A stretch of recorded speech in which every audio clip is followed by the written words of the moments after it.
You can join our Terrain Fest over the next 3 months by sharing your terrain project in the OnTableTop project system, and you could be in with a chance of winning this massive voucher from Wayland Games. To find out more, click the link in the description. Now go make something epic. Hello everyone, it's Friday night and it is time for the Weekender once again. And we have a jam-packed show to go with a jam-packed week, which sees both the launch of Terrain Fest for 2024 and Armoured Clash writ large in very, very small all across the website. On top of that, John and Justin join me to tell you all about the hobby that's caught our eyes over the last 7 days. So sit back, relax, because your weekend starts here.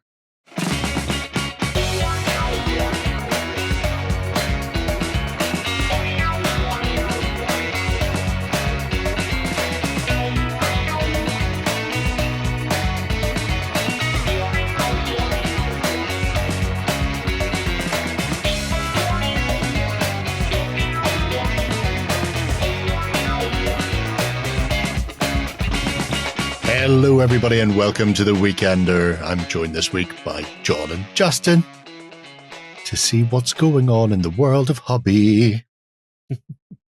Mostly what's going on is we're losing what's left of our minds after 2 theme weeks and another one upcoming. At a Terrain Fest sprinkled over the top.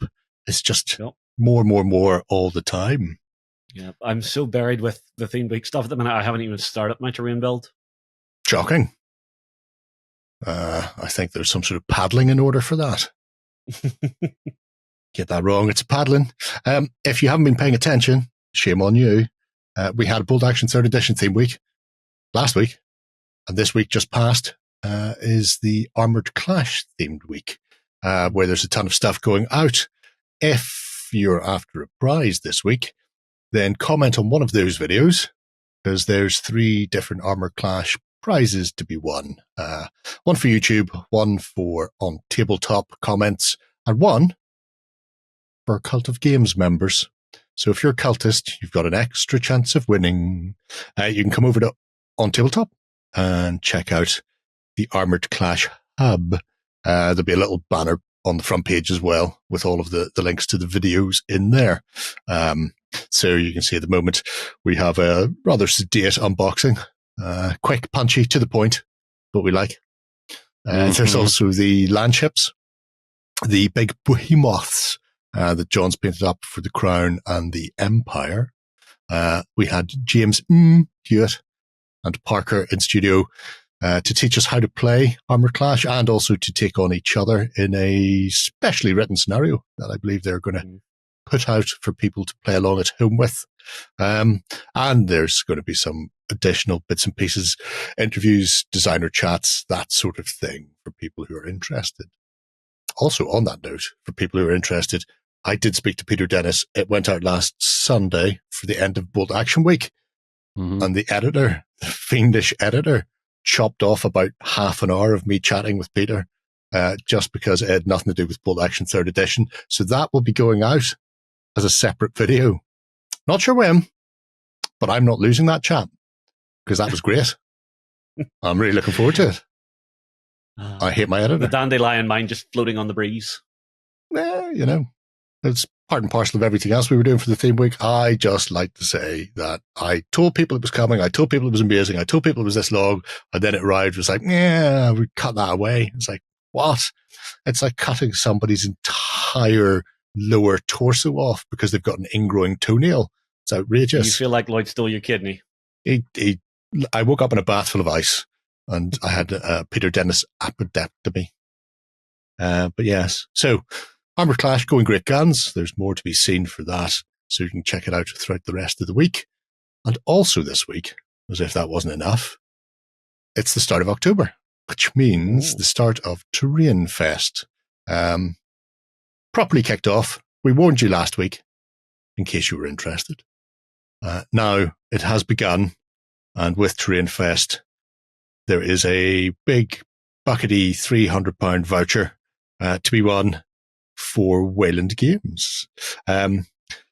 Really simple. It is exactly what it says. Make terrain. It's a festival of terrain. I don't care if your terrain is for 2 mil, 6 mil, 8 mil, 28 mil, 75 mil, whatever you want, whatever genre, float your boat. It can be big, it can be small, it can be as descriptive and tutorial-like as you want. You can even put videos into the project system. So you can go absolutely nuts with it.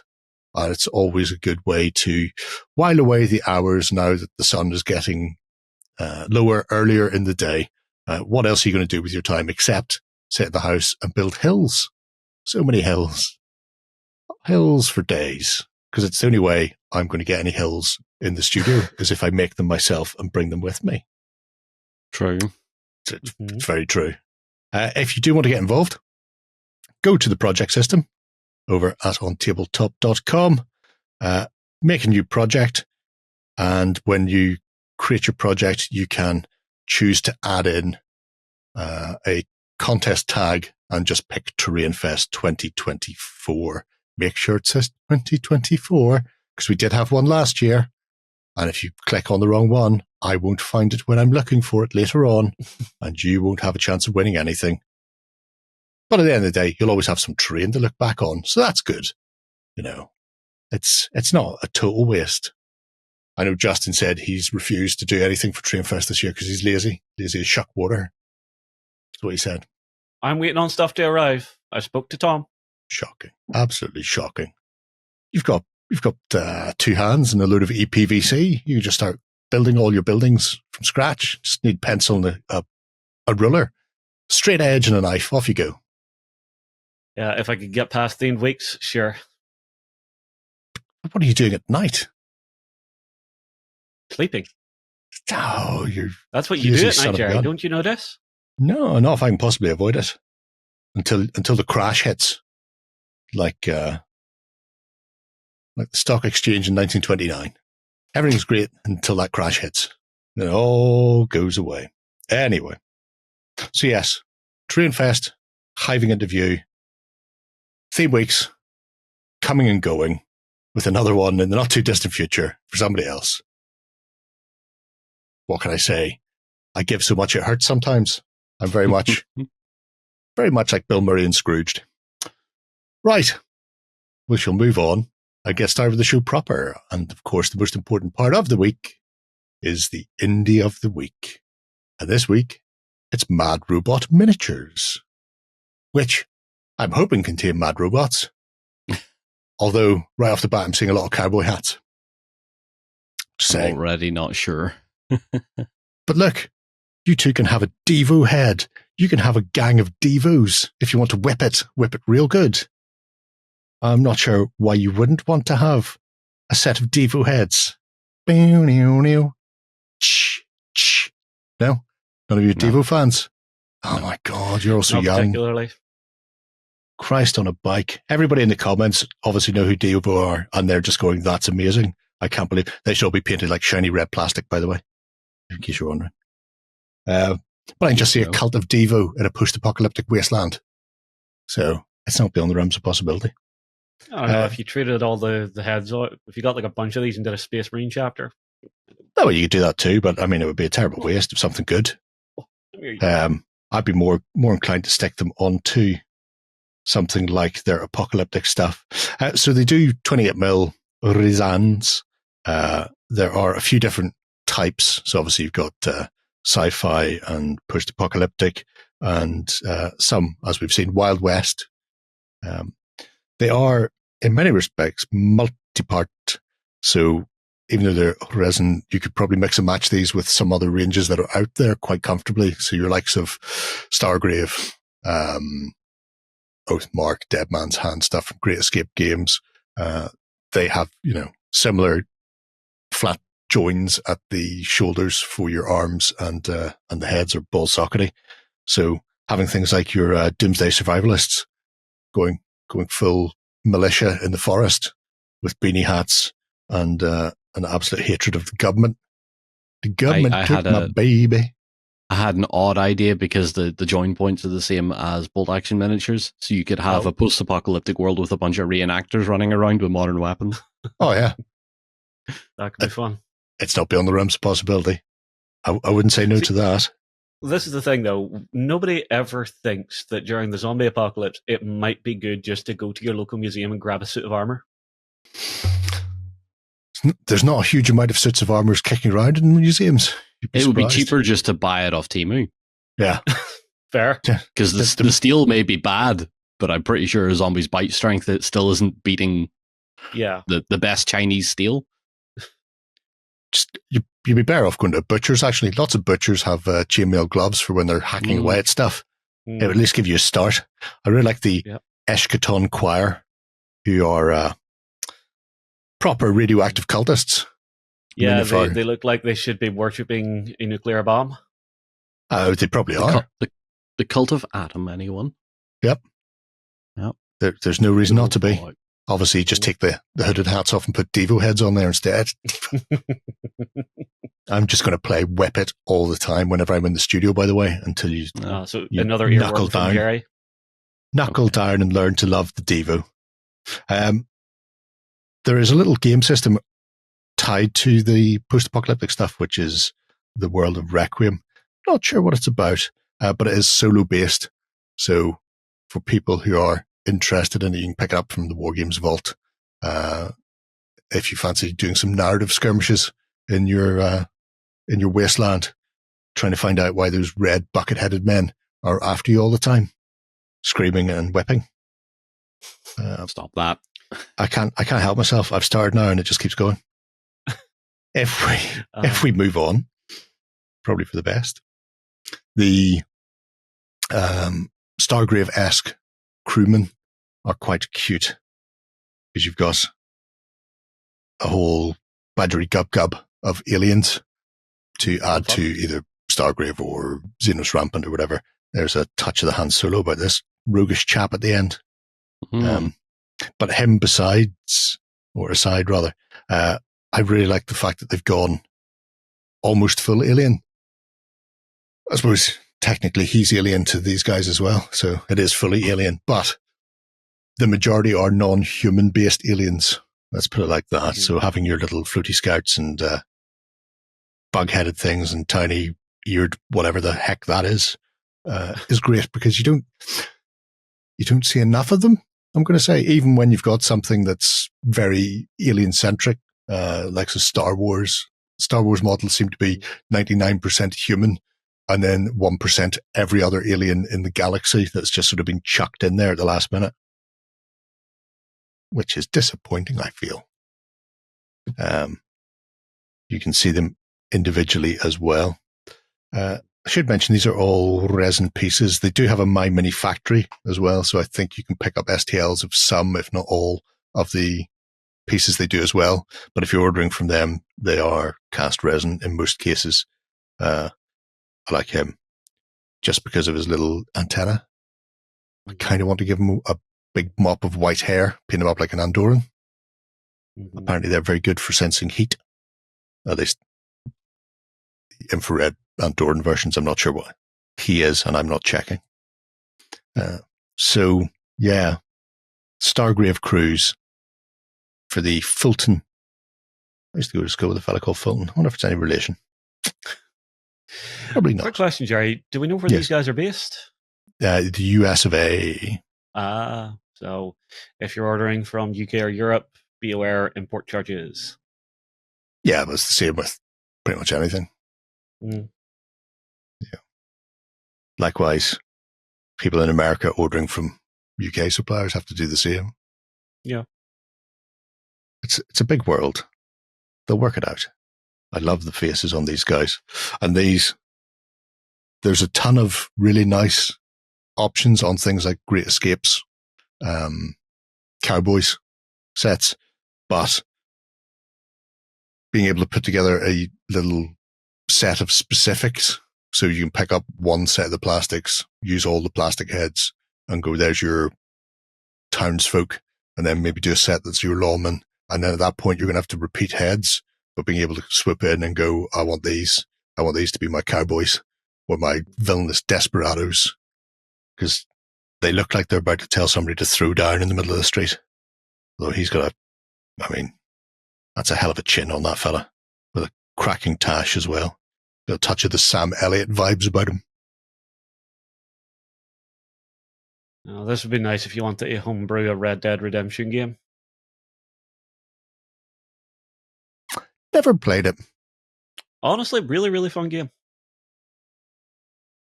Never played either of them because the Wild West is not for me. There are no tanks. It's just the But Wild West is not you for can me. shoot into the air. Yeah. You can get 5 shots out of a 6 shot. Oh, there's nothing there. Oh, no bodies yet.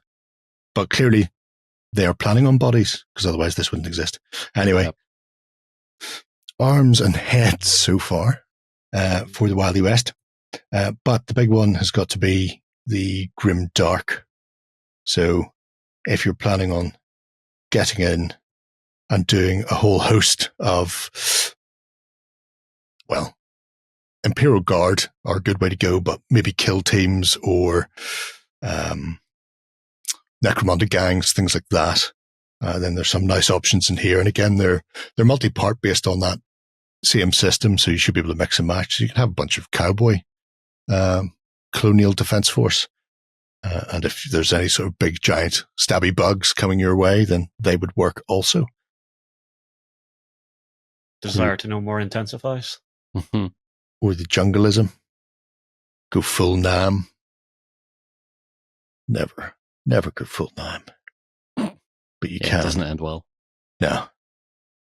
So you two could recreate award-winning Vietnamese films like Tropic Thunder, Platoon. No? That one hurt John. I know it did. It was good. Why do you think I said it? I do love the way that everything is separated into like the different components, so you can really mix and match what you're grabbing and really tailor what you're getting. Yeah. I mean, it's essentially a multi-part plastic kit, but just in resin form. So you can sit there and you've got that modularity to build up squads in a whole host of ways. Whether it's for a larger game where you need multiple squads, but you don't want them all to be repetitive or break them down in some other way. Who else have we got in here? Or just populate the background of a Firefly diorama. Yes. Oh, Okay. You could mix a lot of this stuff together and just make a big crowd for some sort of setup for a Firefly game. yeah. Well, especially with the Colonial Defense Force, if you threw those in, then all you're missing is some brown coats to get really annoyed that there's fine Union fellas are there to help them all out. The Valksburg Grenadiers. This is 100% not the reason why I found this place. But any fans of the Praetorian Guard may be aware of them. So if you've been pining for the fjords, lacking decent pith-helmeted fellas to stand against the incoming apocalyptic hordes, then you can do it here. And again, you can even drop in your Imperial heads. Have you seen the film Tango and Cash? No. Then the name Fubar won't mean anything to you. I know what Fubar means. Yes. But I don't know the character name Fubar. He had this insanely big chin. So big when you see the man, you'd think that's prosthetic. It's not. And that's what I see when I look at these. You could break rocks on those chins, but they would make fantastic Mordian Iron Guard, which is presumably why they're in here. Or, of course, you can do your Kasserkin styly with the big bearskin heads as well as the Praetorians. Was but that there's the a wealth of detail. Vostrian, yeah, that's probably what they call them, isn't it? That one release of Metal Models 20 years ago. Yes. Yeah. Although that's something I did miss in the Guard. It's so dress troopers. Yeah, at the minute. Well, if you were to take these parade torsos with all the lace down the front, and then give them the Imperial heads and paint them in a nice dark angely green colour, then you too could have the David Lynch version of the House Atreides fighters from the 1980s Dune, which would be fantastic. If you want to be dull, you could have Guard Army. Other things. That long since I've seen that one. Oh man, you should watch it often. How else will you see somebody being told they have to milk a rat cat that's been stitched together in a box. No, see, I just remember that one scene. I will kill him. Yep, Sting. It's like, damn, calm down. Get off the cocaine. No, that's just the whole tantricness of Sting coming to the fore. That's what that is. If we have a look into here, there are a couple of little individual types. So you've got your Sawtooths. I mean, if he isn't a Necromunda lunatic, I don't know who is. Or a Fallout Raider. I know that's a circular saw blade. I can't work out if that's also a shield. I think it's I a imagine shield. it's both. Yeah, I think you're also okay to punch with that. It would be like that Shatterpoint bit. I'm, of course, talking about the novel that they completely failed to reference when they came up with Star Wars Crisis Protocol. But in Shatterpoint, there's a guy who uses vibro shields like blades, just punches all the time. Yeah. Mace Windu has to get in there. This one is really for grognards. The original style of Imperial Guard is very similar to this. And then they had several regiments listed in Rogue Trader, including things like the Lucky 87s and the Necromunda Spiders and people like that. So that's a classic callback to a range that hasn't seen the light of day in about 30 years, which I absolutely adore, including the long-barreled lasguns. You have any of them yourself, Jerry? I had a ton of them once. I think they've all gone. I've not looked near them in years. But it's just so nice. So nice to see that classic design of las rifle as well. You should have seen their grenade launcher. It was just like a Pringles tube with a mag on top, like a sickle mag of grenades just slammed into the top of a drain pipe that he was just holding. And then the more of your raidery types. Again, spot on for Necro. I really like where they're going with that. And long may it last with more of them. If we check out, don't want to get too bogged down the weeds. No, that wasn't the one I was hitting. I wanted to hit Commissars. Did I not? Yeah, I did. I swung and I missed and came down into something that wasn't there.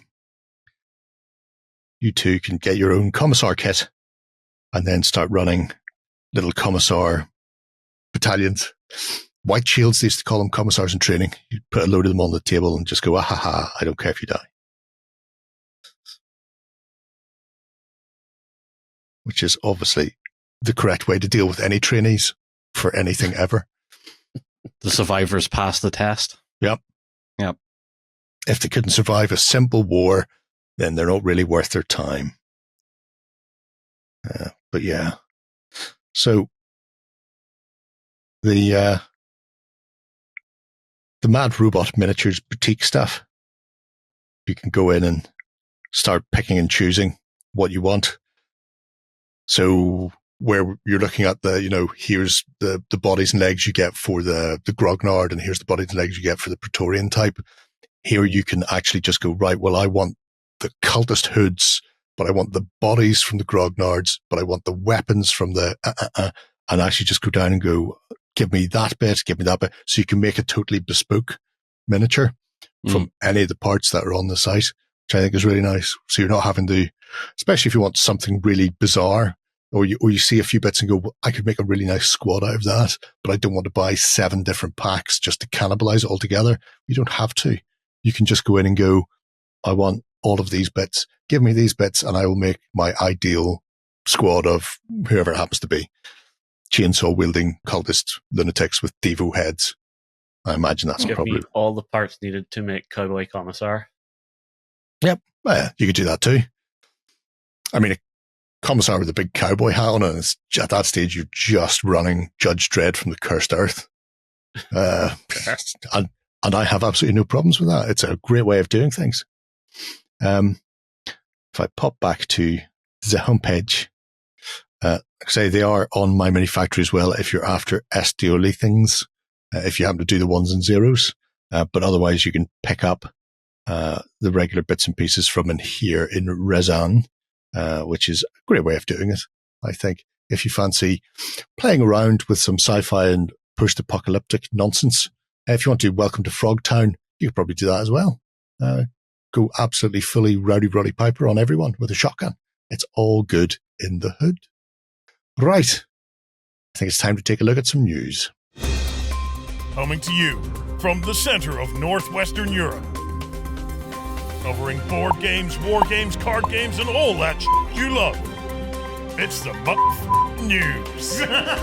Okay, then, kicking things off with the news, we're going to be diving into some fantasy from Grey for Now Games and War Games Atlantic. Last week, Grey for Now Games posted a couple of teasers of what's going to be coming out as plastic kits for the Guards of Traitor's Toll. So this is a fantasy game that Graham's working on at the moment. The idea is you play as a group of guardsmen in a town/city, and you've got a unit of about 6 guards going around in amongst the populace, watching out for crimes, and then capturing the ne'er-do-wells who have created the crimes. So still working on the rules at the moment. There's a separate private playtest group for that. But it sounds fascinating because you've got your guards, and we see here 3 of the 6 types of body that's going to be on the plastic sprue. So there's an ossifer with his cloak, there's a female fighter, and then there's a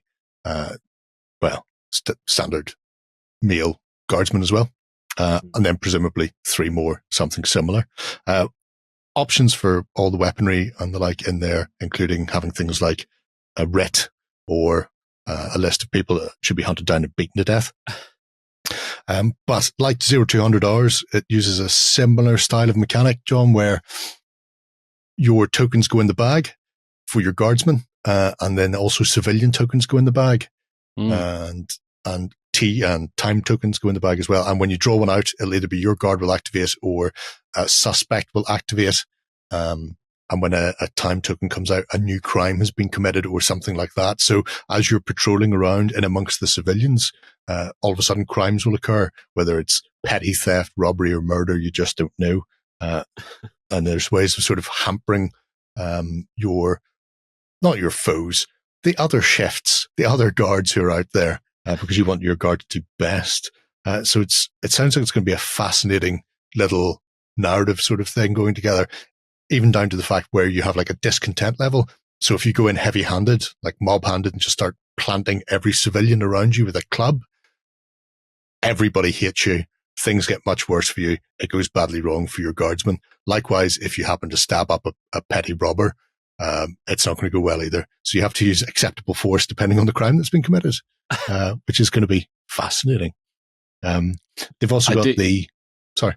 So I do like the sound of the whole that 0200 hour kind of thing going on with it. Like I do like that. It makes the game kind of more competitive in a way. You're still trying to figure out what the hell's going on, but don't let your friends win. You're just wandering through crowds and trying to keep the peace in the town. There's also the civilian box. Again, this will be another 6-figure set. However, things like the scarf on this witchy-looking woman here / flower seller. I'm sure she's not a witch. I'm sure she's just a harmless old crone selling flowers. Some form of herbalist. Yep.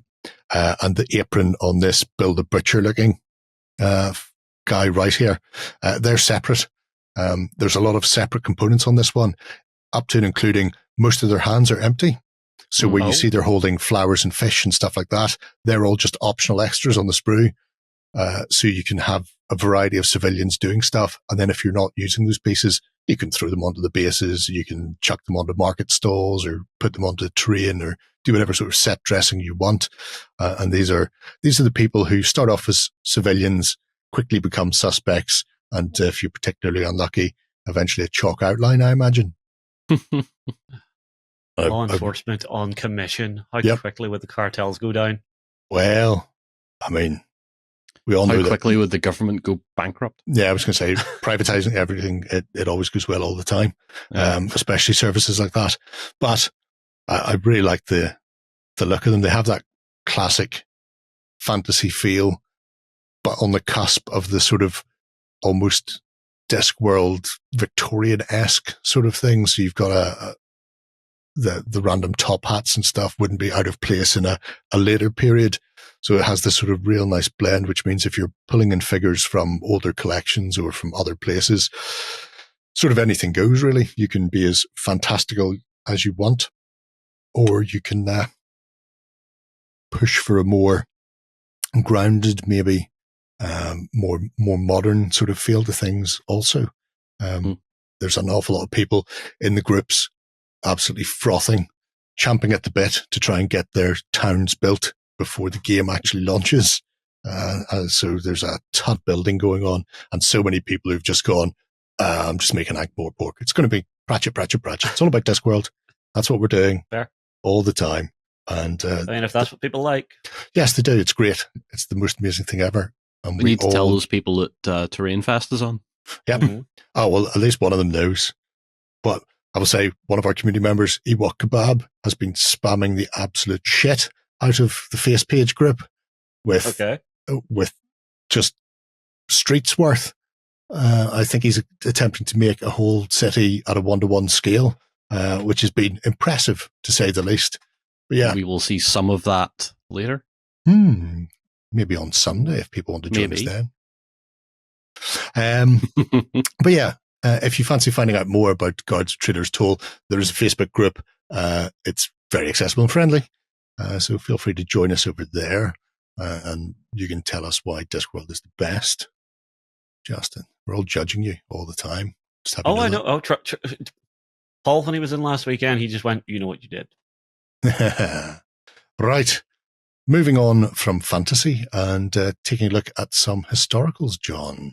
Yeah, a little bit of World War II coming up here with Victrix. We all know that they're Lloyd's favourite scale in range at 12 mil. And these are the models for the African campaign. So we have some 8th Army and we have some Africa Corps.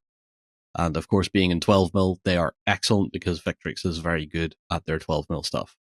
I've already seen one of the comments where it's like, oh wow, clipless sprues, this is amazing. We're not there yet. Some sort of magnet, I assume, is running through the sprues, floating them there. There's some terrific bits and pieces on the sprue, mind you. We have I love the little minesweeper. Yeah, we have officers. We have a minesweeper there, which is not something you see very often, actually. Not even through other small scale ranges or even larger scale ranges. We don't see a lot of that sort of stuff. I think I used to own one of those at one point, and they're as cumbersome as that model is making them out to be. It doesn't look easy used. No, but I like the fact that it feels very early mid-war. You know, boys anti-tank rifles, the water-cooled Vickers and stuff like that, you know, and just nothing too serious like 6-pounder, 17-pounder, stuff like that. It's just smaller stuff that was chucked onto the back of lorries or, you know, very quickly set up in a trench or a defensive position. All look very good. Yeah. All the knee-high socks and shorts you could ever want, really, in a range like this. I don't know if I want to have to start painting knees on 12 mil figures. Painting trousers is it's really easy. Splat it on, walk away. I think Victrix is missing a trick with these. I think they should have cast them in skin-colored plastic. Don't prime it, just paint the socks and move on with your life. That would be the way to do it. The tiny little mortar team is quite cute. It's all on the bottom left. It's all cute, but I like plastic at this scale because those rifles aren't going to be as brittle as or unrecoverable as maybe, say, metal at that scale. As we all know, we tend to see miscasts and broken rifles and stuff like that at this scale, but plastic should be fine. I'm a bit worried about those revolvers. I wouldn't want to be trying to think where my Germans are. I think my Germans are next door. Dose of them with bayonets as well that you might need to worry about, John. Yeah, well, there is that. No, hang on. Are you a 12 mil German? You are. You're a mortar team and you're a gun. I don't know. I think I think we should reference Lloyd's scale pictures from months and months and months ago. Oh, no, they're not. Ignore me. Those are 15 mil. Far too big. We'll say the amount of detail they've put in on these is absolutely superb. Because I've played around with the standard Germans, the early war.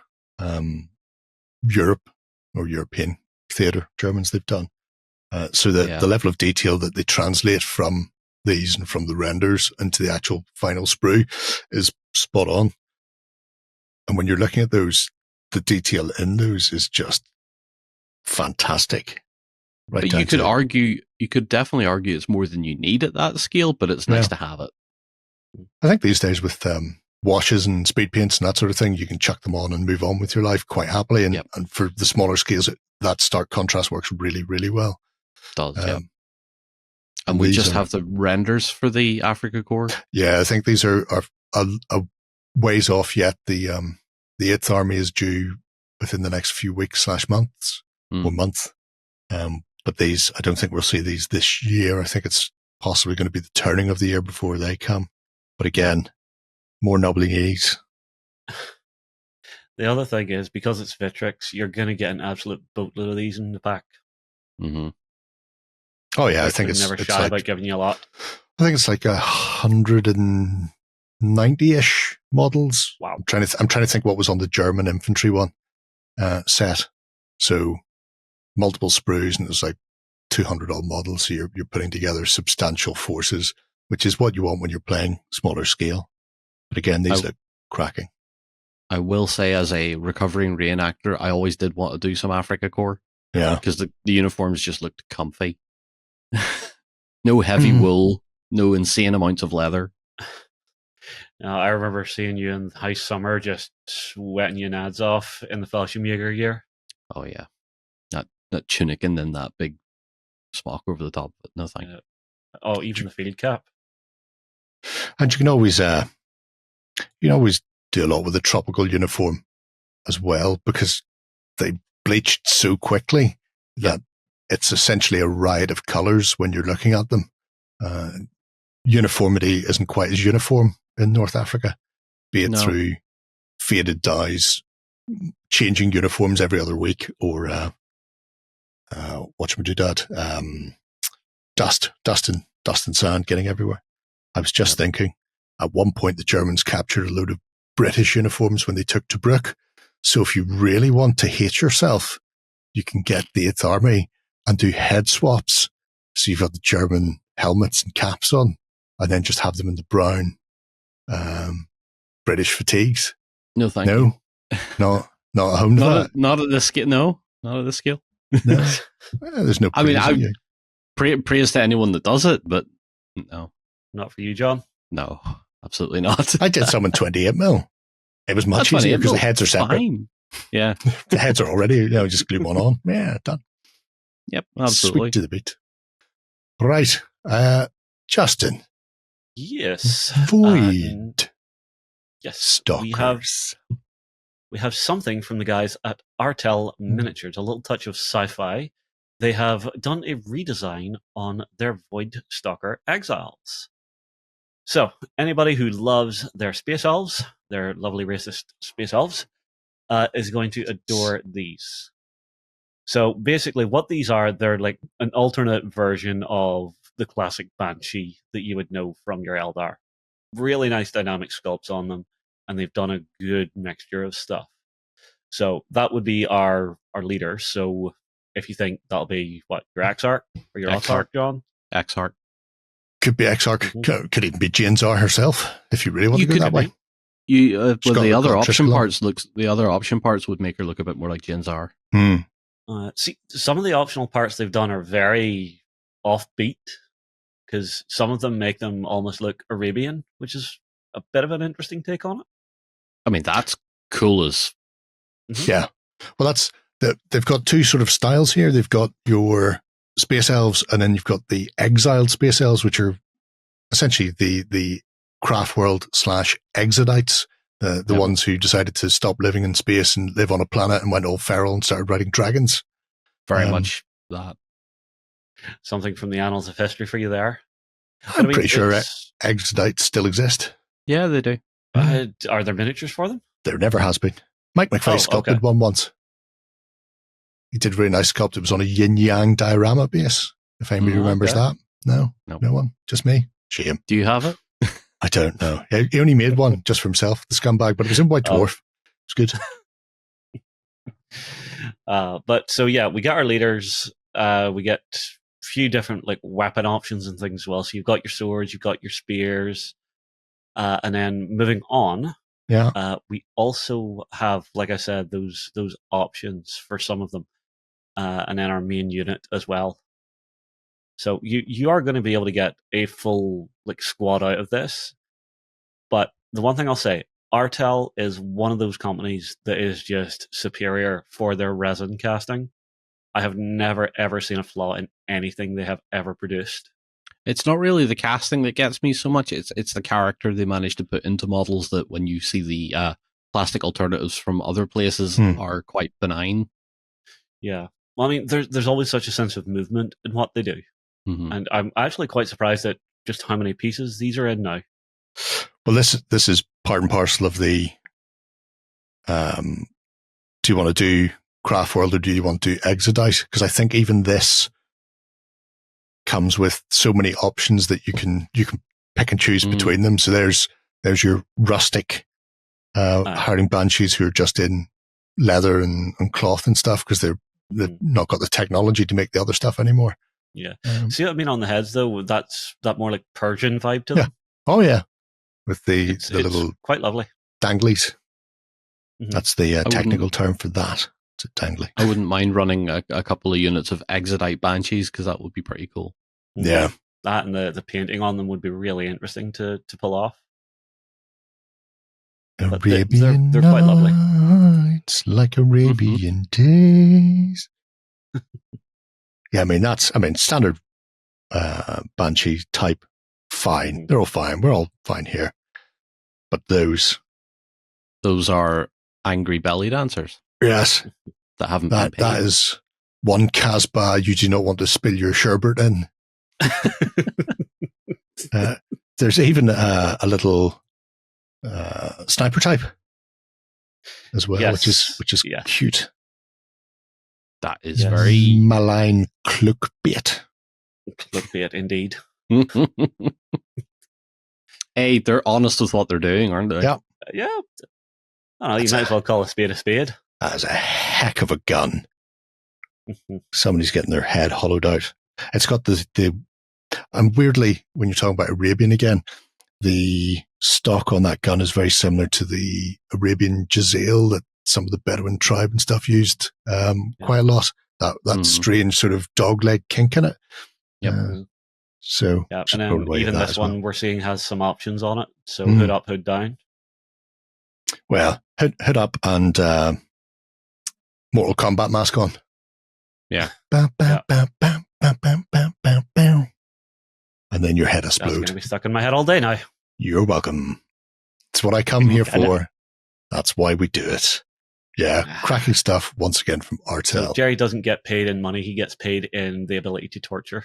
Yes, it's worth more than money. It's worth more than gold to everyone, especially me. Right. Next up, we're going to be taking a look at some stuff from Cool Mini or Not. For A Song of Ice and Fire, there are a couple of new boxes that have just popped up that you'll be able to order for release shortly. The main one that we're going to be looking at is the Sworn Knights for the Brotherhood Without Banners, which is an amazeballs set of fighters for people who have read the books and not terrible either in the TV show, weirdly. Thankfully, they came in before season 7. If they'd waited until then to appear, they probably would have been absolutely terrible because that's when everything fell off a cliff. But this box will give you 5 knights, and they are a mixture of styles of King Nigget from across Westeros. So the Brotherhood Without Banner were originally sent out by Sean Bean to go and get the mountain after he'd killed up a load of people. And unfortunately, they were caught crossing a river and absolutely butchered. But the survivors decided to keep on fighting for the dead King Robert and formed this group the Brotherhood Without Banners. So it's a hodgepodge of knights who think that they should be not just defending Robert and attacking the Lannisters, but actually protecting just the regular people, the little dungers, peasants with their mud pies, who get caught up in the war and get the short end of the stick every time. So instead, these guys look out for the small folk, keep an eye on them and fight in their stead, which means you get a really interesting set of sculpts. So it's not just Stark-esque, but it's kind of Stark and Baratheon and, a hodgepodge of anything really, which means you can paint a really disparate group of knights up as well. So as far as a painting job goes, you're not stuck having to do just a uniform look across them all. You can go absolutely nuts with your painting and give them all their own unique heraldry, whether it's somebody who seems like he's come from the Knights of the Flowers, the House Martell. Highgarden? No, Highgarden. Yeah, wasn't their leader like constantly getting resurrected by a red priest? Yes, Beric Dondarrion was resurrected by Thoros of Myr. Yes. Now, they don't exist yet. Currently, this box is on pre-order for December. And they will supplement the starter set, which is, again, a hodgepodge of people on foot. So you have a real mix. The Brotherhood Without Banners, they're equal opportunities employers. Anybody can come and join them, be you a bent old crone or a lyre playing bardist. You're all available. Resurrected Catelyn Stark. Yeah. Oh, no, you do not want to go near her. She's an absolute lunatic. Lady Stoneheart. She should be flaming sworded anyway. But yeah, so the Brotherhood Without Banners, the infantry, bounce back to the cavalry, really, because they've got some interesting mechanics that synergize between them, which makes sense. So you've got Rally, the small folk, which really helps then if you're playing the knights alongside the infantry. Now, the way the boxes are set out, you've got your infantry, you've got your cav. With the other sections, they've always done a character expansion to add in the heroes and the named people who have been doing all the daring do's in Westeros throughout the book series that will never end, because he doesn't know how to end it after the TV show shat itself. So just make do, people. It's never getting a conclusion. But I imagine we'll see Beric, Thoros, and I hope the Hound as well, after he joined them as the characters for the Brotherhood, because I just want to see a massive axe-wielding, limping Hound chopping people down. I'm very curious to see how their political intrigue-like characters play out. That was always the interesting thing about this game. It's not just the miniatures on the table. You have that sideboard of the political stuff happening in the background. Very curious to see what they get. Yeah, because they don't really politic. Yeah. It will be fascinating. Yeah. Now, it might just be that they skip it in some way, or they get some other tweaks based on the fact that they're meant to be out there helping people, so they're not there pushing for a place within the hierarchy of the Iron Throne and all the rest. They're there to protect the civilians. But yeah, it'll be fascinating to see how it plays out.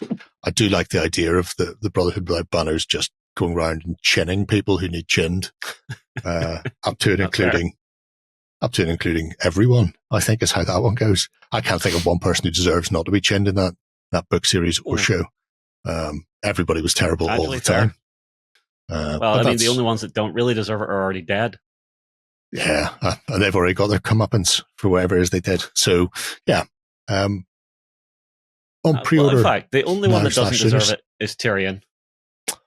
Oh, no. I'm fairly certain he deserves it.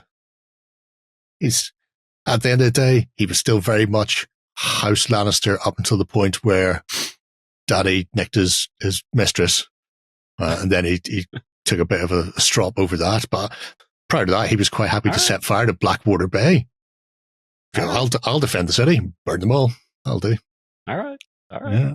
Just because he's cutesy in the TV show doesn't mean he wasn't beyond being a complete scumbag like everybody else. maybe the butcher's boy. Isn't the butcher's boy got murdered on the roadside? Maybe him. Maybe he's the only one who didn't deserve it. I think everybody else was pretty much nailed on for it. All right. Right, yes. June, December. You can pre-order them now from Cool Mini or Not, the website for reading paint jobs. Next up, taking a look at some tiny sci-fi, because it is a week of tiny things. We've already looked Apparently so. tiny historicals. We've been doing tiny steampunk, and now it's tiny grimdark. Yeah.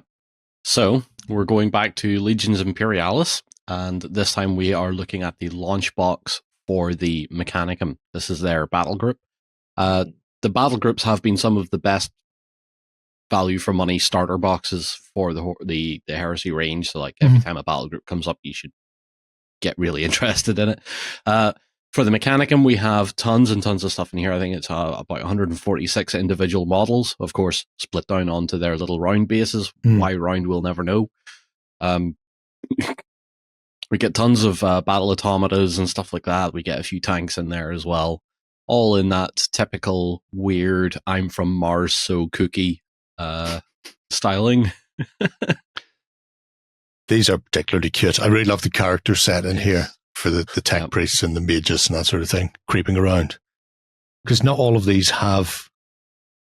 In fact, have they done any Mechanicus for Horus Heresy in 32 mil yet? They have, yeah. They've basically done the 28 mil Horus Heresy range for the Mechanicum before this came out. So it already had its starter boxes and stuff. But he looks hauntingly familiar there. Now I'm looking at that, actually, the big fella at the bottom. Yep. I expect these to be absolutely broken. They just came out recently for the standard Horus Heresy line, so yeah, they became quite popular. Tons of stuff in there. Don't know much about the Mechanicum. Weren't a faction that interested me, funnily enough, even though I like machines and stuff like that. I think these guys are a bit too weird for me. I don't know. I'm kind of digging it. That's just because they go off by themselves, John. You don't need anybody to pilot these things. Can't trust them. No, that's it. I need piloted stuff, which is why 40k Mechanicus is better for me. Everything must be piloted in some reason. We had to stick a human-shaped object in there. Yes, that's it. But we had to make it fit. Even if it's a servitor, you don't need your arms and legs, just your spinal cord. It is an exceptionally interesting looking bunch. Really powerful. Because why would the Mechanicus give better gear to anyone else? You can always do that, though, with any new release in 40k. It doesn't matter what it is. You just go, I expect this to be the most powerful, most OP broken thing in the world ever. And you'll be right 9 times out of 10. This is fair. Yeah, that's true. But in typical fashion, the plastics look great. Tons of detail, as usual. What do we expect? What more can you say? Yeah. Well, these are... We'll keep that short and sweet. Yeah. They did say that these can obviously be run as your standard ad mech, but you can also run them as dark mech as well. So presumably the rules are already in there for them to go all traitorous. And if not, then they can't be far away. I think the rules are going to be coming out in an upcoming book or supplement for Horus Heresy. So if people are interested in seeing what way that's going to break down, you need to keep an eye out for the forthcoming supplement for it to see exactly just how broken they are. But they're good looking bunch of things. We're not seeing any of the weirdness that was like this Qatari on stilts in this. Yep, because this thing that's slopping along on tentacles, mechadendrites. Oh, that's fine. That's not weird at all. That's fine. Slug thing. That's any anime ever. There's something. Yep. One's come to mind, but I can't repeat that. No, it wasn't Akira I was thinking of. Right. Mechanicus be gone. Mechanicus away. And we've one last bit of news, and we're sticking with a science fiction theme to a certain extent. Yep. Less tiny, though. Less tiny. And it's one that actually has me super excited because it's a game that everybody knows I adore. Warmachine is getting its 2-player starter set. So the guys at Steamforged are bringing out a hard plastic 2-player starter set for your Khador and for your Cygnar. I cannot wait to lay my hands on these. Weirdly, though, John, you might not like this. that warjack for the Khador looks like it might be a light jack. There's a better picture. I'm not- No, I don't think it is. Okay. Maybe Okay, maybe they've just dropped the classifications entirely. maybe, but that was always one of the things I loved about Khador was we do not do light jacks, we just do heavies. I mean, the We design on the Razor is absolutely fabulous. I love the big chain blade in the shield. There's another Um, cutting shield. It's a day Yes. for cutting shields. Yes. The interesting thing for the set, if you go to the picture showing everything, Jerry, Mm-hmm. is that you've got your Warcaster on each side. You've got a named character like solo that's coming along with them. You've got your Warjack, but the units that are with them are also named. So on the Cygnar side, we've got the 13th Black Gun Mages, who were always absolute filth. And on the other side is a unit I don't know much about, the Hounds, but they look like some kind of assault troopers. And of course, one's carrying a Gatling gun. Why would that not be a great idea? It's Khador, what do you expect? Yeah, basically. It's how you solve all the arguments. Mhm. I don't know if I'm at home to the firing rocket. I'm hoping that's optional. It that's does look fair. good, but I just see that as that's going to break off once, and once it's broken off once, it's never going back on without breaking off every other week. And I'll cry. Yeah, you might have something similar with the Warcaster on the Cygnar side. Alistair Kane looks like his gun's firing. Yeah, the See a little little wispy smoke. smoke isn't as bad as massive projectile attached by a very thin thing. Oh no, long way. there is a little gun effect right down there. If you look on his other hand, it's just by that guy's ankle. That one as well. I was looking at this wispy one that attaches to the codlings of the Warjack. That other one's going to break. Yeah. Yeah, Well, I mean, probably. here's the thing. It is now in hard plastic, so it's going to have a bit of bounce to it, more so than if it was resin. Oh yeah, it'll Although I definitely miss bounce the days of metal jacks. when I clip it and it hits the floor. It'll bounce quite far. But I have to say, it's interesting that they've decided to go with a hard plastic set. Obviously, the Privateer swapped over to 3D print. Steamforged have continued with 3D prints. Because I've just had a look at the Necrofactorum. There'll be an unboxing for those coming soon. Let me double check because it's in the article. Make sure I'm not going crazy here. Oh no, they're definitely hard plastic. Okay. But I'd be curious as to, is this the start of a continuing hard plastic range, or is this an accessibility thing? Here's your intro set. It's hard plastic, therefore it's relatively easy to put together with polystyrene cement. And you don't have to worry about messing around with super glue and magnets or anything else. Yeah, because I kind of liked the idea of the 3D print resin stuff. We got the Khador set through to have a look at. It's fine. It would have been better if I'd put the magnets on the right way around and arms didn't try to I was going to let you get away with that one. Yeah, no. Don't worry. I'll own that mistake. That was silly of me. So I do have some of the Khador stuff from Privateer, which it looks fine. But plastic is always going to be where it's at for mass production stuff. So maybe it is going to split into the likes of the 2-player starter sets or the base starter sets or the likes of regiment specific boxes, perhaps. I'm with you. Interestingly, everything in here is a character, so you have no unit options to worry about. It's build it as it is and get playing, which I think is a good idea. Yeah. They've done something similar for the Crix Necrofactorum, the initial 30-point set. There are no options in that box. The booster set comes with all the options / magnets, so the jack in the starter is a one-shot build. You can't mess around with it. So it's very straightforward. But yeah, I could see them potentially going down the road of, even if they don't go hard plastic for everything, then hard plastic for some of the starters. Each faction gets one, and then after that they can go into the resin stuff. It's really a question of what's going to sell the most for them. Is it worth investing into doing the hard plastic? Yeah. Well, they've already invested several tens of thousands in getting that stuff produced already. Oh god, yeah. Fair. And it's really interesting that the 3D print aspect of it seems to have been just binned by by the guys at Steamforged, but I'm guessing that'll probably bring your price point down a lot. Well, that's what I'm saying. we It were just hasn't saying The been. 3D sets were. We just said it hasn't No, been. we just said it. Oh, right. Sorry. Yeah. I misheard then. No, the Crix one's all 3D. All right. That's why I'm Well, wondering the whether or price not point is on, hard though. hard plastic is going to be the way of the future, or if Well, they're I'm just going looking- to combine. I'm looking at the Steamforged Games shop store page at the minute because I was going to pre-order it.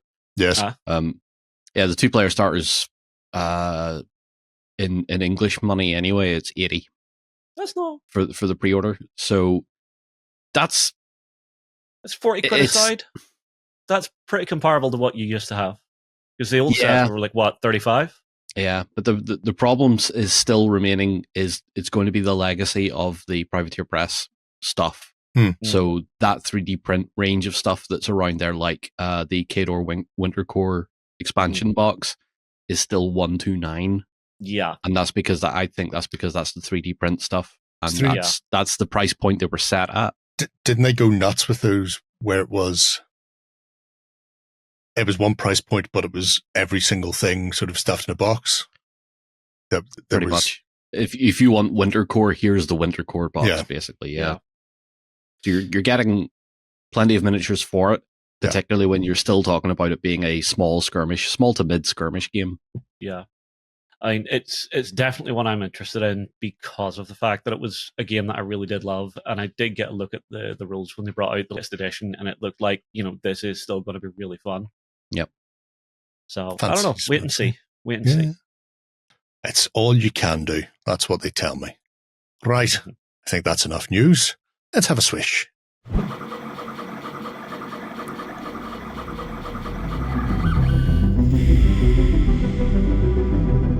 All right, then we're back and ready to take a look at some 3D printing. And the guys at Lazy Forger, the hive mind, one person inhabiting 2 bodies, the Lazy Forger singular, have got a My Mini Factory Frontier. Is that what they call it these days? It's one of the campaigns is running. So this is for the 3rd wave of full spectrum dominance. As you can see, it's already going great guns, and there's about a month left on it, and it's only been going for 2 days. So, I mean, they're already knocking it out of the park. For people wondering if they've not come across these things before, they're not quite crowdfunders in that there's not a specific goal, and you don't wait. So as soon as you pledge, you get the stuff. The only difference is the higher total they raise, the more sort of goals that they can unlock and stretches that they can add. So this is going to be tucking in a couple of new forces for full spectrum dominance, and some new terrain as well. There's me. Hello, me. This is the Reclaimed, which is a chunky faction of concrete bots where they have taken the remnants of scavenged AI cores out of the more highly sophisticated mecha, and then tortured them into submission, and then put them into rebar and concrete bodies to do the on their factory planet, stomping around the place. So 6mm figures, although I have seen these scaled up to 15 and even 28mm, and the 28mm one, oh, Christ on a bike. It's magnificent. It's also about that big. So, Beefy you boy. know, it's amazeballs. The idea with the Reclaimed remote Cyclopsy type units is they have to be kind of shepherded by smaller bots, so they don't really have a mind of their own per se. Instead, it's a sort of a command and control. You need to have additional bases of little guys to herd the big guys into position, and the more little bases means the more the big guys can do. So you end up with this weird balancing act of not letting your smaller chaff units get blown away, because it reduces the effectiveness of your big stuff. But at the same time, they can also sort of jump in front of the big guys as ablative armor, taking hits in the face from them, or patching them up by slapping a bit of, epoxy putty into the holes, or ceramic paste, whatever they happen to need.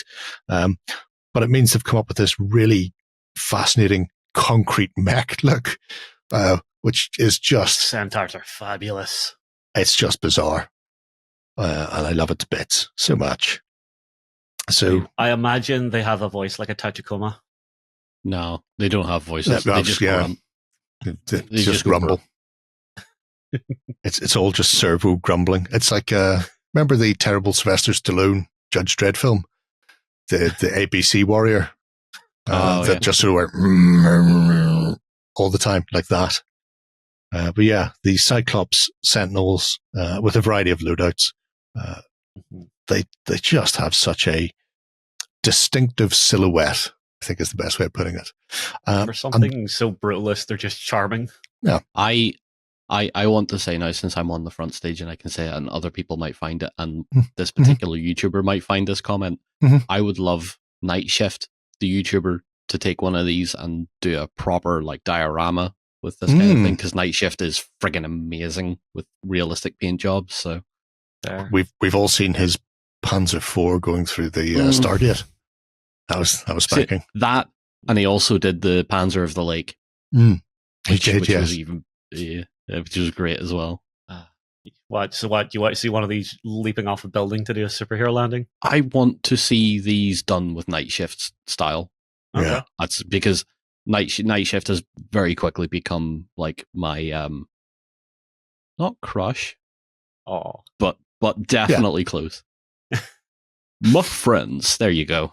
The nice thing, I'm done. Yep.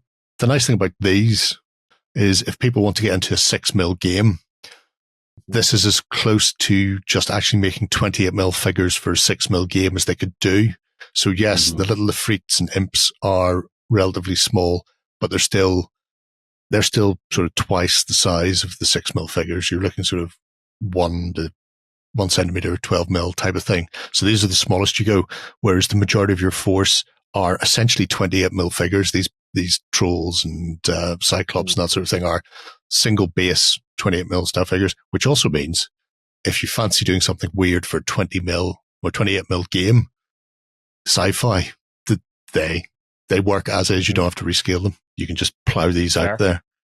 Because, I mean, they're carrying weird sort of factory equipment, improvised weaponry. Rivet guns? Yeah, rivet guns, and that's like an adjustable spanner / caliber hammer.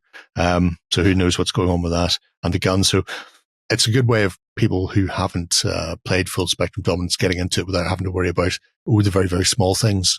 I don't fancy doing the very, very small. Likewise, the Corsairs. These are the super elite, expensive space pirates. If you need them and you can find them and you can pay for them, then you too can hire the A-team.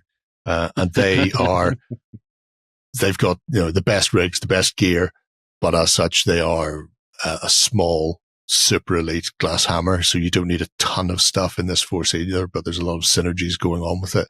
And also modularity with the likes of the big Orca having a ton of weapon options. So these are two very distinctly different forces, and also different from the core forces that have come out so far for full spectrum dominance. So you're not looking at another 6mm force with 6mm tanks and 6mm aircraft and ... They've gone, no, here's your mecha force, here's your weird combat drone bot concrete fellas. Here they are kicking off against each other, and yes, they're all named after fish. Not entirely certain why. Although I would be naming my Captain Ahab, running around the place with the porpoise and beluga and walrus and your little albatross. The design drones. on these, I'm thinking Harlock. I don't know who that is. Oh, shame on you. I don't think so. You're not going to expand on that? You're just going to say the name and just shut up then? Or you're not going to educate us? No? Okay, right, fine, cool. Let's move on. Look at that terrain. Look, John. Tell me how you really feel, John. Baltech terrain, John. Baltech terrain. Baltech terrain. Lazy Forger will hate me for that. Oh, no, he's Jack is more than happy aware. to see anybody use his terrain for anything. He really enjoys it. Body stuff. He's happy. He has your money. That's not even that. It's just people are using it and enjoying it. The level of detail he goes into in these is ridiculous. I know he brought early prototype versions over when we were filming. When they were filming, they were going, oh, we've accidentally forgot to include the fire escapes on some of these buildings, so there's no way out. So that'll have to be fit. And you're going, and hear me out here, 6 mil. Just don't bother. Just nobody needs to be able to get between these individual floors and stuff. I mean, every time you look at one of those like top super high detailed levels, you're finding something new and different that'll catch your eye. Oh, look, there's a broken toilet bowl. Yeah. Oh, look, randomly, someone has their lunch in this room. There was a toilet in the corner of one of the buildings, in one of the rooms where the thing had been caved in. But yeah, the buildings in and of themselves for 6 mil are great. These are terrific, though. The railway sections, very nice. And highway sections as well, which is a great way of adding more terrain to the table and getting some elevations and height differences as well. Yep. Especially for Battletech, because if you want to get some sort of light mech jumping off the top of stuff and kicking people in the face, then the best way to do it is from the top of an overpass. There's a little pass through as well. Have you seen the pass throughs on railway lines in, I think it's China, it might be Japan, but somewhere over there, and literally the track is on an elevated level and goes through one of these through an apartment building. So it's the apartment building out, they just went, we're just going to go through that. We're not turning. Just lose 3 floors in the middle. Don't worry about it. Yeah. Move on with your lives. Yeah, enjoy the vibrations. Next door to that, don't worry. See, they're not living next door. They're living above and below it because it literally goes through their apartment. Yeah, it's bizarre. Anyway, there's been some terrific stuff. The concept is lovely. And again, concept's the gorgeous. amount of work they put into it for detail work is, it's just superior. Bus stop. Do the bus stop. No? They have already been busting through stretch goals like there's no tomorrow. So things like the train bridge and the Fleet Warden variants and all of these have already been hammered or are not a million miles away from it. So you can see some of the stuff they're also planning, the likes of the metro train itself. Yeah, Lloyd won't get to see this. Reclaimed casualties, poor little concrete bots, all smashed up, nowhere to go. The rolling pins, which we'd seen above, which are really good. So instead of having to 3D print everything, you can 3D print your rolling pin and then make your bases. So textured ruler. And I mean, that, obviously, he's done it for his 6 mil stuff. So it's city tiles. They would work for 28s without any qualms at all.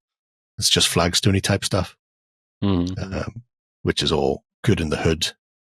And in the future, you too will be able to see things like the heroic beluga and human wardens. Now, I'm not saying anything, but I'd much rather have the concrete little Ifrits and stuff rather than be a human who's having to patch up any of the Cyclopses in the middle of a battle. You couldn't make me. And there's the Shepherd with his massive crook, which is one of those huge industrial wrenches. Yeah. I mean, you're going to have to paint one of the concrete bots with just like a red smear on it somewhere. That was Bob. red human shaped smear. Yeah. Yeah, that was Bob. Oh dear. It would be like hitting a water balloon full of red ink with a baseball bat.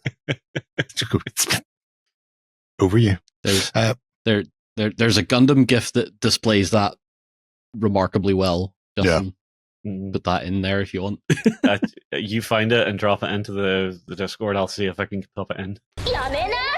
Fun and games. Oh wait, no, I remember it now. Oh god, no, that's horrible. I can't wait to see it. And everybody else at home has already seen it. Well done then. This is why we say this show is not for kids. So yes, a ton of stuff already, and as you can see, they've got some other bits and pieces planned. But if you're interested in full spectrum dominance, some Let's Plays out there, really active Discord channel. So if you fancy getting in there and having a chat with Feo and Jack and the other community members, there's some amazing work being done, and some of the painting that's done by fans of it as well is incredibly good. I mean, it's Breaker Brush's style of beautiful. So fascinated to see what people make of this. And like I say, great system. It's a lot like if you take Epic and mix it with Saga, and then that's the sort of gameplay you've got. So it's very accessible and constantly has you thinking about what's going on.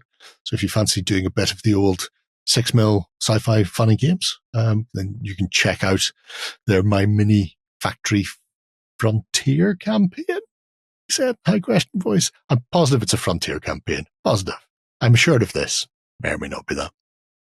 Anyway, we have a few Kickstarters to finish off the show. Don't panic. They're relatively short, he said in a high, panicky voice. The first one we're going to be looking at is Havoc Protocol Villainy. And this is by somebody we've looked at as an Indie of the Week before, Tom Mason. So probably people will not remember Tom's stuff, but it's absolutely gorgeous. He does some really cute fantasy goblin-y type things, and then some some very anime sci-fi. This time round, we've got, with crime on the rise, a new high-level forcer for the Syndicate, Phantom Vulture. Isn't he the sort of guy that Revolver Ocelot and Solid Steel Snake and stuff would touch up? So it's a very small campaign. You get the villain of the week with that massive cyborg robo arm. And I swear to God, if he doesn't end up in many, many Code Blade units for all the cyberpunk fun and whimsy, I'd be very surprised. There's also a new set of Havoc Squad specialists. So these are the anime-esque cyberpunky police force. There are a range of Havoc Protocol miniatures already that we looked at when we were nosing around in his previous sort of stuff. This was the previous Kickstarter, including things like the Founders and the Havoc Cook Girls. And so they have a touch of the... I remember these. They have a touch of the sort of Tron cartoon about them. Imagine lots of either very black with highlight neon trim on them, or go white with the glowy bits as well. So I like them because they're very clean, very, very far future anime. You could go really sort of bright poppy colors if you wanted. You could do it like the Power Rangers. Sure. I'm aware of the Power Rangers. They were like a Barney the Dinosaur for anime weebs. Violent Barney the Dinosaur. But yeah, so you can pick up the individual packs, or you can pick them up as a sort of a group, and including previous iterations. So you can grab the other Havoc Squad, you can grab the Founders and the Havoc Operator Girls as well, who are not just totally spies in anime armor, but they may be very similar to totally spies in anime armor. And it's a small but perfectly formed little set of figures. No game for them. They're just miniatures. It's just what God, this is what Kickstarter should be. I've got some stuff I want to make. Do you want to make it? Yes, we do. No massive overarching theory. Yep. Oh, you can go all sorts of things. 7TV would be a definite fun one to do, because they'll obviously lend themselves to a lot of stuff. There's the Havoc Operators as well. Looking great. And the Founders, I really want the Founders, and I don't know why. I just really like the character in them, especially your Mano with the hands behind the back. He's just a really nice, maybe it's just because I'm watching the Bale and Skull show again and Thrawn's been wandering around like that, but they're just really nice character models. The arm up and shoot you in the face. Yeah, no, I don't think there's anything in there. I think he's just got hands clasped behind his back because he's back somewhere watching a massive video screen and telling the Havoc Squad / Totally Spies what they should be doing. And he's not in harm's way at all. And that's why he's so calm. It's like, yeah, I think you'll find the villain's on the rift behind you. Oh dear, you've been shot in the back of the head. Send out a new Havoc Squad, please. If you're wondering about size-wise, you can see there they match him very well with Hassle-Free, which is good because I've got some of them. 40k is obviously huge because scale happens to other people. But 28mm, with a touch of the heroic flair about them, and just really nice figures, like nature intended. And as an added little aside, there is a YouTube channel's just been started. There it is there. Skirmish Radio. There's only 9 subscribers currently. Me and 8 other randomers. And there's only one video. And the video so far is about Tom Mason. But I'm not saying that I'm a trendsetter. But the plan of Skirmish Radio is to do little videos about independent game company and miniature designers. Indie of the Week. So I'm claiming that as being my idea, and I'll be suing. But there are 26 days, I think. Yeah, 26 days left. Not funded yet, but it has only just launched, and hopefully it will get there because they're just very attractive, and it's not a massive thing. I've not backed this one yet. Shocking of me. I wonder what I'll be doing after we finish. Who can say? Could go either way. Well, I mean, there's more Kickstarters to look at, so hold your horses because you might like one of them even more.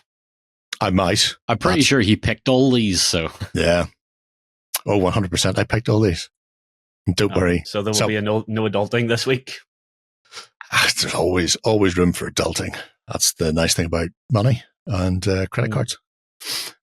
Next up is Nippon Saga 2 from Iain Lovecraft. And this is one not for me. This is my gift back to the community because it is technically those ones and zeros type of things.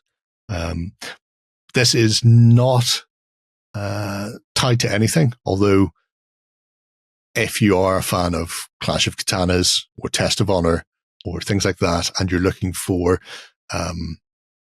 terrain, or in this case, boaty type stuff as well for that period of feudal Japan, this is what you're getting. City walls, watchtowers, castles, boats, bigger boats. Yes, Jam, I'm doing that deliberately. To populate your tabletop. So this, like I say, it's the second Nippon Saga. The first one was for the figures and the like. This one is for a range of STLs that you can use to top up your tabletop. How about that? With all of the terrain you need in short order. I think they've sped up that because nobody puts down any sort of walls that quickly. But they do look absolutely superb, especially that. So many people will be on that. It's not even funny. I'm sold. Yeah. Ever since I watched Shogun, the TV show, I have wanted to do a table like this. That's amazing. Oh, you should definitely go ahead and do it. You should back that Kickstarter then, should Yeah. So available, say, as STLs, there's a whole host of pieces in here, and you can see they've also included little videos where they do full 360s and breakdowns and the like of them as well. So you can see what it's based on and how it goes together. I'm assuming not everything is based on an actual real world thing, but the fact they've gone that far to actually go I want that castle on my tabletop is great. And just a wealth of detail in it. It means you could actually replay things like the Oscar-winning film Wolverine, where he has to fight the Silver Samurai. Pretty sure that won an Oscar, wasn't it? Like best screenplay. It's like a historical epic. No, the Kobayashi boats.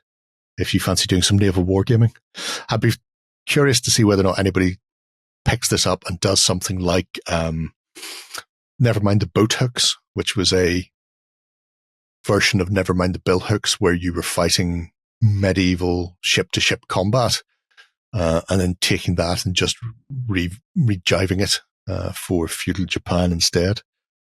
Things like the lighthouse. That lighthouse is gorgeous. And at no point did I ever think, what does a Japanese lighthouse look like? But now I'm thinking, why did I not wonder that before?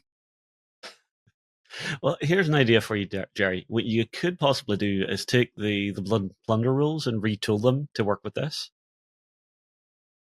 Could do. Either works. Both are boat games where people poke things at other people or occasionally shoot them from a distance. So all is possible. But the village set itself, I mean, it's absolutely cracking. So you can put together a whole fishing village or a set of townhouses to be protected by the samurai and his retainers within the castle itself. So it's just a big, chunky 28mm, say 28mm 3D print, so it could be any size, I suppose. But it's a big, chunky set of terrain that will do all you need for your tabletop. And that beach rampart set is just cracking. Mm-hmm. Stay away from the seawall. Yeah. So obviously it's been a while coming because I've been getting little notifications every now and again because of previous Kickstarters I've backed by Iain. And it's like, well, yeah, I won't be doing this because it's ones and zeros, but I'm sure other people would like to see it. They are doing their speed dive. Never put walls down that quickly. I call CGI. Is there a retailer pledge for anyone that wants to, get a retail license, print this out and sell it on? I can't imagine so. Iain is part of Sallyforth. So I imagine it will be available via Sallyforth themselves. Oh no, there's a merchant here. There you go. And 18 people backed it. All you have to do is find out who those 18 are. If you back it, you could go in and ask them in the chat. Mm-hmm. There you go. Otherwise, just go to Sallyforth and just get it direct. But yeah, things like that. The Castle Wall set, that's going to get you all day long and twice on Sundays. So absolutely hiving full. And then you can pick up some miniatures as well if you fancy doing some defense of your new village at the sea. Who knows who's going to be coming off those ships? It could be anybody. It could be terrible people, the worst people, like the Portuguese. You just don't know. Or the Irish. Well, to be fair, unlikely they've got that distance. It's Portuguese/English, I think, or maybe Dutch. Any of those are viable. But I really like here's the thing. villagers. Anytime we were flitting around the world, John, we were at least mildly friendly. No, we weren't. Oh, no, we weren't. Have you ever heard about the Pacific Island where they used massive stone wheels that were carved as their currency? And some guy from Ireland arrived and immediately forged a load of them and completely destroyed their economy. What? That's one for you to Google later. Okay. So there you go. If you're interested in the Edo period, then there's just everything you need to put together a substantial amount of real estate for the tabletop, up to and including skirmishing your way through boats, which is great. It's minimal rigging. Doesn't need any rigging. You don't rig boats. That's a thing only fools do. So there you go. You can get a massive drum. Mm-hmm. So yes, absolutely spanking gorgeous stuff and massively funded already, well beyond their target, which means if you fancy getting involved with it, you can do this thing. There's only a week left, 7 days. So if you do want it, I suppose you've got a bit of time to think about it. And then you can get right in there and get your sake brewery on the go and get absolutely hammered. That is halfway-ish down that page. So you can understand there's plenty more in there, including big bushels of rice, which are always good. There's probably some fish heads in there too. Nom, nom, nom, nom, nom. Did you know how they made the original sake? No. They would chew stuff up and then spit it into a bucket and then just leave it there to ferment. So, okay, it's good, isn't it? Yeah, it's good to know. You'll remember that next time you're drinking sake. Is this done? It's a rare day that I drink sake. Is this prepared traditionally? Oh, I love sake. I used to buy it all the time. Right. We have a final Kickstarter to take a look at before we rush off. And it is Mork. And there is very little time on this one. So you've 4 days left at the time of recording. Based on the Mork from the Stockholm Cartel, Westfalia are doing a second session of creepy-ass miniatures for use in the skirmish game. So if you've played Forbidden Psalms, you'll know it's absolutely horrendous, just like Mork is filled with creepy-ass monstrosities and absolute brutalism. And I'm assuming he's just been given a helping hand up, which is why he's so happy to be there. And missing a leg. Yeah, don't worry about that. Yeah, he's screaming, "I've lost my hand." No, you haven't. I have it here. There's Oh God, that weapon. right, the weapon you were looking at, not the screaming babies. Oh no, I saw those after a second. It was just like, I'm leaving that alone. Oh, okay. So yeah, it's a rake of miniatures sculpted for use within the Forbidden Sands game. Although there's so many weird things out there these days, like Last War, Sludge, Turnip 28, other bits and pieces that have a Doggerland, that have a really weird horror fantasy vibe to them, that these could fit into quite a few things. I'm assuming if you're going to use him as a suspect in Guards of Traitor's Toll, it won't take long for the guards to work out who is the suspicious man in the courtyard. But you just go, no, honestly, I'm just a barber surgeon. But you can get your hands on a host of resin figures, from the cultists to the sublime monsters that Boris sculpts on a regular basis. That Freaky. man catcher, and I'm assuming that's what that is, or possibly some sort of vicious demi-loon, is just wicked. I like how it's recreated as his head as well. It is a bizarre setting, and it has this real punk vibe to the illustrations in the original RPG, that has come across beautifully well with this. So you have the poor prowlers, low-level scumbags, just trying to do their best. And then They look like meth addicts. yeah, well, that's what Mork Borg does to you. After you've played it once or twice, you look like her. Never That's how again. that one goes. Yeah, well, always again. The rotten nurse, she's gone wrong. It is a game, both in the RPG and the tabletop skirmish game, where you will not survive long. The creeping unknown comes out of everywhere and kills you dead, and then you go again in short order. The Dead God's Prophet, she looks particularly good. I like her big crescent moony hat. She's not mental. None of these are particularly weird. And the algae rot is, yeah, it's got a touch of the Beetlejuice about it. With the big long snouty face. And don't worry about the fact there's a sword in it. That just means that if you've lost your own weapon, there's one to hand when it's coming for you.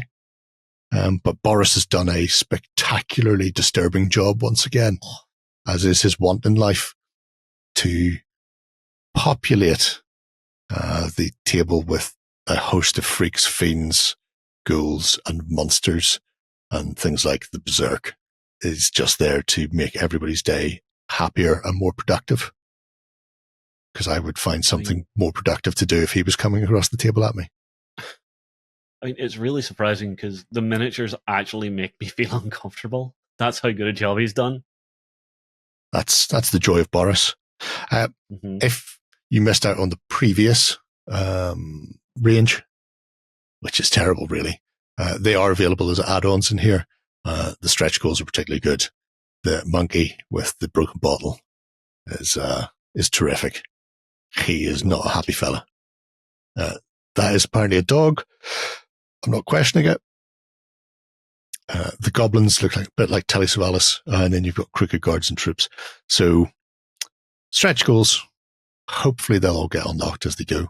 And if not, then I'm sure at some point in the future they will appear in Westfalia's shop anyway. But the miniatures are available as individuals, or you can just, what did I regret? Yeah, I just went for the give me everything. Which is the best way to do these things, I feel.